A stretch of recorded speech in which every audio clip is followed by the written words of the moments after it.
প্রতিদিন দোয়াটি একবার পাঠ করবেন, ওই দিন আপনি ইচ্ছা করলেও কোনো পাপ করতে পারবেন না। এই দোয়াটি নবীজি আমাদেরকে শিখিয়েছেন। সহিহ হাদিসের মধ্যে এই দোয়াটি আসছে। নবীজি বলছে, শয়তান তোমাদের প্রকাশ্য শত্রু। শয়তান তোমাদেরকে যে কোনো ভাবে ধোঁকা দিয়ে বোকা বানিয়ে সে তোমাদেরকে জাহান্নামে নিয়ে যাবে। এটা আল্লাহর সাথে শয়তান চ্যালেঞ্জ করে দুনিয়াতে আসছে। অতএব তোমরা শয়তান থেকে সবসময় আল্লাহ পাকের কাছে পানাহ চাইবে। বান্দা পানাহ চাইতে দেরি হবে, আল্লাহ পাক শয়তান থেকে ওই বান্দাকে পৃথক করতে দেরি করবে না। কারণ আল্লাহ পাকও চান এই বান্দাগুলো জান্নাতে যাক, শয়তান যেন আমার বান্দাকে ধোঁকা দিয়ে বোকা বানাইতে না পারে।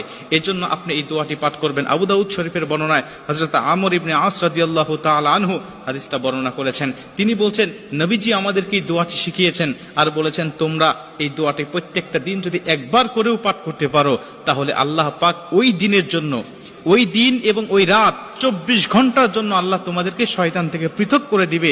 শয়তান ওই দিন